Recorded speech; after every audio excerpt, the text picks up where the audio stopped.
Hey guys, Ernie here, Paleo Hiker MD, and today we're going to look at another one of our family everyday carry bags.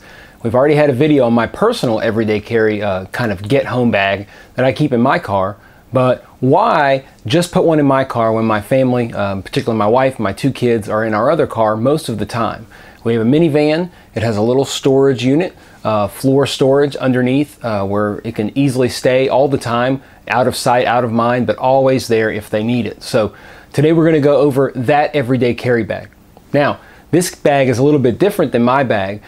In general, when we go places and we do things, of course, I'm kind of involved in a lot of the grunt work. I may start the fires, I may put together the shelters, do things like that when we go camping or when we go out in the wilderness just as a family. So my wife may be not as proficient in doing that stuff. So this particular pack and collection of things is a little more user-friendly. It's a little more geared towards someone with less experience, but can still have all the functionality of any good everyday carry bag. It is also more geared towards a road type emergency. You'll see with some of the items that we put in there. For her, in case she's on the road by herself. She does travel quite a bit with the kids, back and forth with family because I can't take as much time off work, and she likes to get out there and travel and see her family, so she's out on the road quite a bit. So I really geared this also towards a road emergency kit to make sure if she has anything on the road she needs, she has it. So today we're going to look at that. It's an everyday carry, a get home type bag for my wife and kids and for our family as a whole when we're together today on the Paleo Hiker MD channel. So stay tuned. Alright guys, so I really tried to make this pretty user-friendly for my wife. I used an old backpack that we've had for a long time, and I divided the kit into kind of modules, or stuff sacks really, but we used just gallon-sized Ziploc bags. Now on the top of the bag we have this.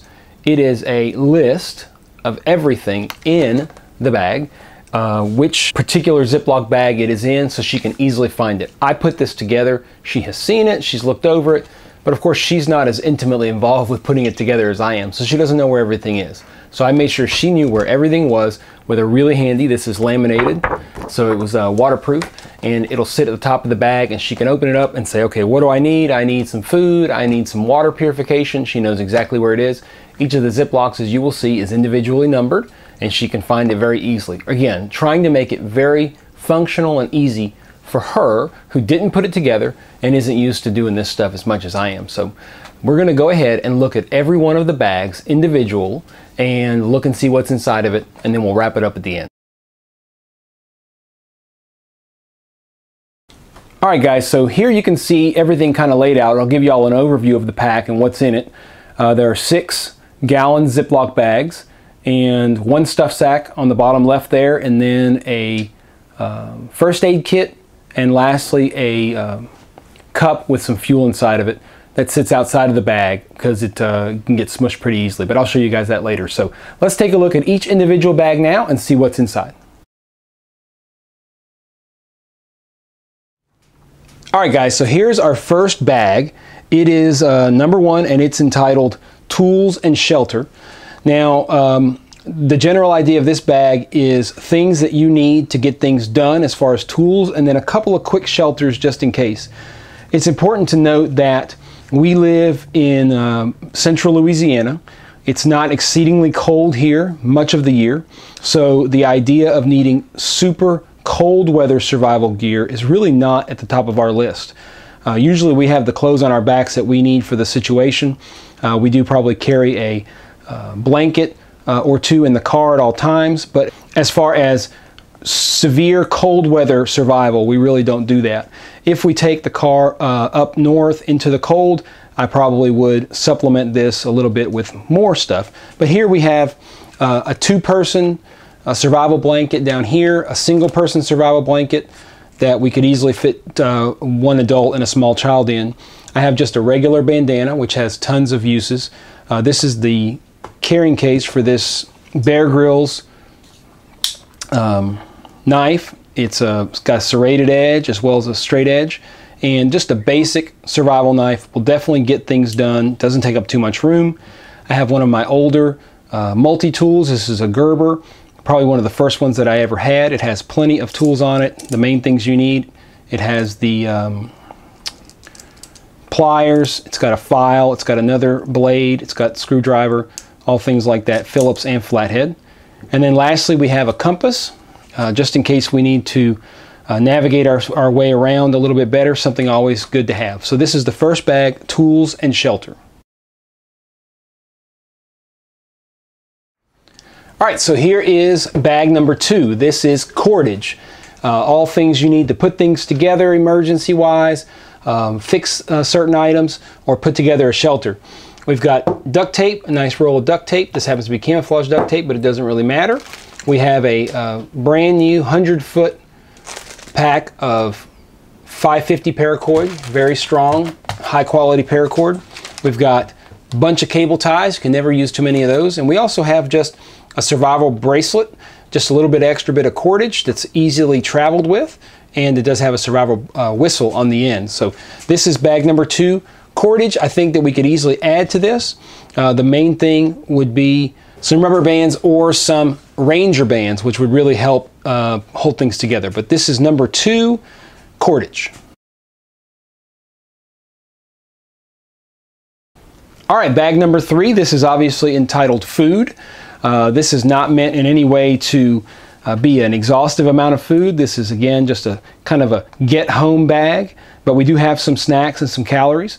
The one thing I would like to include in this is one of those packs of emergency food that gives you tons of calories, and I'll get one of those orders and put in here soon. But anyway, this, you can see we've got 4 Cliff Bars, some trail nut bars, a little beef jerky, and then plenty of flavored drinks. Mainly, they really help, I think, with the spirits. When you're drinking just water, especially for the kids, they don't really necessarily love just water.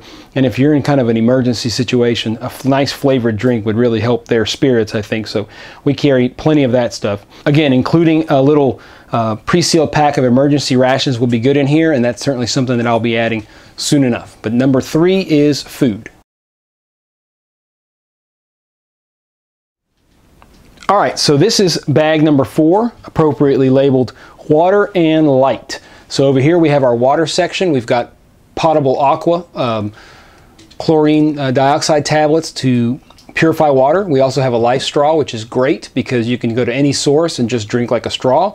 Very easy for the kids to use. Then we move over to light. We have 2 light sticks that are excellent for nighttime use, and you can really use them anytime. Even just entertaining the kids in the back of the car is a good idea in an emergency situation.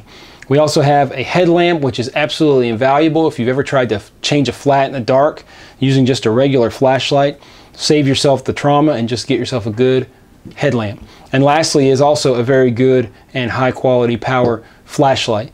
Anytime you have an emergency, light is of the utmost importance, and these particular models are pretty heavy duty. I'm not worried about weight in this pack because I'm more interested in function. So these are a little bit heavier than I would use in an ultralight backpacking scenario, but I certainly use them in the car without a problem. And I want something that's going to work well and be very tough to handle any kind of problems, drops like that in an emergency situation. If you lose a light, you've got a big problem. So these things can take a licking. So number 4 is water and light.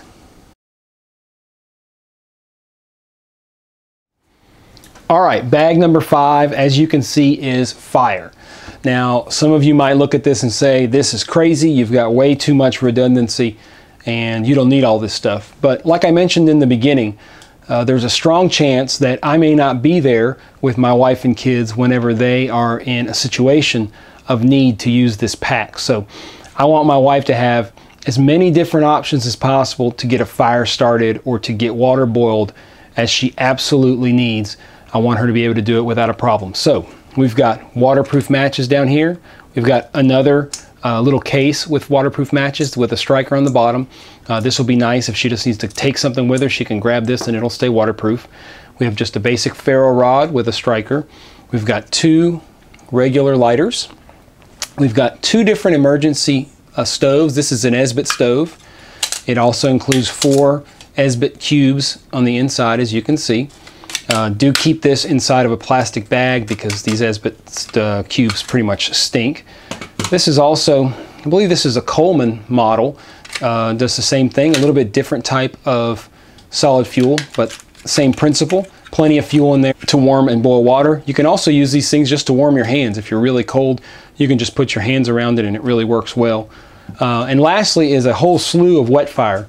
If there's any problems getting something going in the wet, these wet fires should really help. So bag number 5 is an abundance of ways to start a fire and 2 stoves with which to boil fluids. All right, so the last of the Ziploc bags is number 6. This is what I'm calling personal care. Just things to kind of take care of yourself, some comforts. We'll start over here. Some sunscreen. As I mentioned, we live in central Louisiana. You get stuck on the side of the road and it can certainly get hot in a hurry and you can end up with some pretty bad sunburn. So having some sunscreen in the car is a good idea. Along the same lines, this is a insect repellent lotion. Says repels mosquitoes up to 11 hours. If you're out trying to change a flat or trying to get through an area where you were maybe stranded and you're going to get eaten alive by mosquitoes. So best to have some protection. Just some basic gloves. These gloves are kind of nice because they stretch, so my wife can wear them with her smaller hands and they'll actually stretch to fit my larger hands. Over here we have 2 little containers. These supplement the first aid kit that you'll see in just a little while. This particular container has Band-Aids, it has several surgical blades, and steri strips. Now, people that aren't familiar with steri strips, I'll probably do a separate video on those because those are great for first aid or survival. They can save you in a pinch when you have a cut and you aren't able to do stitches. Steri strips can really approximate the wound and stop the bleeding in a hurry. So we'll do something on those. And then over here is medications. I've got a slew of medications: adult Tylenol, children's chewable Tylenol, Naproxen or Aleve, Imodium, and some Tums, all things that we need just in case. I've got a couple of things of toilet paper because you never want to leave home without toilet paper, and then some hand warmers just in case we are in colder weather. We can warm our hands if we have to get out of the vehicle for whatever reason. So this is bag number 6, the personal care bag. All right, so this is our dedicated first aid bag. This is a Maxpedition bag. I'll put the name of it down here somewhere. And I have it marked here very clearly with a first aid badge, just in case anybody needs to know what's in there. It augments what we already saw, but a pretty good amount of first aid materials. A little bag here full of rubber gloves, some betadine swipes, several types of ACE bandages. I've got a tourniquet over here for stopping any bleeding. I've got a smaller bandage, plenty of Neosporin antibiotic ointment, some surgical tape. I've got a lot of alcohol wipes. And then in the back over here, I actually have several sealed packs with Phenergan, which is for nausea. And this is 1 course of amoxicillin, which is an antibiotic. So we even have a little bit of medicine. The biggest thing is we have nausea medicine with the Phenergan, and we have the Lamodal for diarrhea in the other kit. So really trying to cover some basic things that could get you in trouble from the standpoint of dehydration if you got sick. So this again is our first aid kit that goes in our family emergency kit. All right, these items are a little bit bigger, so they go inside of this black stuff sack. And this is kind of a road emergency bag. We have a road, flip this around for you guys. We have a road reflective triangle that's really easy to put together. Pick this up at Walmart for $5. Can really make a difference if you're stuck in the dark and you don't want anybody coming up behind you and hitting you. You can set this up. The lights should pick it up. Also, I picked these up as well for $5 at Walmart. This is a set of 3 basic road flares that are really easy to activate. And again, you can use them at night to make sure you keep yourself protected if you're stranded on the side of the road. This is a stove. It's not really a road emergency, but it fits nicely in this bag. It's a little pocket rocket knockoff that I bought for like $5 from China on Amazon. Works extremely well. I'll show you guys just the last thing over here in a second. Includes the fuel canister for that. This is a reflective vest that you can use again in the night if you want to be able to be seen. Headlights will pick this up very well. And lastly here, almost out of the picture, is a folding saw, which is great if you need to process any kind of wood to make a fire or keep a fire going. I just think it's nice to have a larger saw just in case. Again, in my car I have an axe. I think it's easier to use this saw. If my wife or kids needed to cut some wood, it'd be much easier to use this saw. So this is the black stuff sack with the emergency car stuff, as well as just an addition of a small stove and this folding saw. Now we'll take a look at the last piece of gear. All right, and this is the last two pieces of the kit that we have. Just a basic, fairly large 8-ounce can of stove fuel for the MSR knockoff, and a Imusa cup. This is one of the larger Imusa cups from Walmart, and it weighs hardly anything. It's made out of aluminum, and it's really easy to boil water. Now, one of the things that I would like to do is get a dedicated cooking pot for this kit, but this works really well right now, and that's something that I will be adding to this kit. I keep this separate because in order, and I'll show you guys in a little bit when we put this kit back into our Honda Odyssey minivan, where it fits underneath the floor, if the profile of the backpack is too big, then it really won't fit well, and it smushes things. And in fact, this is a little bit warped. You probably can't see it, but it's already a little bit warped. This thing is very easily manipulated because it's so thin. Already warped a little bit, so we'll just put it on the side, but I'll show you guys that whenever we go over there. So the last two things is a cup and some fuel. All right, so that's the kit. I'm gonna show you where we put it. A lot of people say, well, how do you store all this stuff without taking up your entire minivan or your entire car? You guys saw in my trunk of my car, it's really don't take up much room at all. And this one, although it's a bigger bag, we are blessed with a really great place to put it. So I'm going to show you guys here. Let me climb in. I'll show you where we put it inside of our minivan. All right, guys, so here we go. We're coming in, and down here you can see there is just some rubberized material, and Sydney's showing us the latch there. I'm going to pull up on it, and underneath you can see our backpack, and everything else is right underneath there. This sits, you never see it, you never even worry about it, you never know it's there, but we know it's there. So that's where we keep our stuff. All right, guys, so that is a look at our family get-home bag. We've got Sydney here with us and her friend. Who's this, Knitter? Knitter. Knitter, our stuffed animal friend. And Sydney's out here with me helping me film this video, but also something real important. She's learning her way around this emergency bag. She was curious. She wanted to know what was in it, how to use the stuff. So as we shot the video today, I was able to explain to her how everything works, and she really takes a lot of interest in this. Like I've talked about in some of my other videos, some people think that kids will get a little bit freaked out about preparing for disasters or for emergencies, but Sydney and I have talked quite a bit about the fact that she feels really good that we're ready. We're ready for emergencies, and our car in particular has something to keep them safe just in case. And she really wants to be able to step up and take responsibility just in case something happens. She can help her mom take care of her brother and everybody else in the case of an emergency. So that is the contents of the bag that's inside of our minivan. Y'all saw where it sits in the minivan. It's always there. You never know it's there. Nobody would ever know it's there. But we know it's there, and we know what's inside of it. So we appreciate you guys watching. We hope this inspires some of you to put together an emergency bag for your car. It is absolutely imperative that you have some basic equipment in your car there, especially if you live in extreme environments, whether it be extreme heat or extreme cold. And you would adjust those contents of your bag accordingly to accommodate those particular scenarios. So, like I said, like the video, comment, subscribe, do all those things. We hope you guys enjoyed the video, and we look forward to putting more videos out for you guys, and appreciate you guys tuning in to the Paleo Hiker MD. Say bye.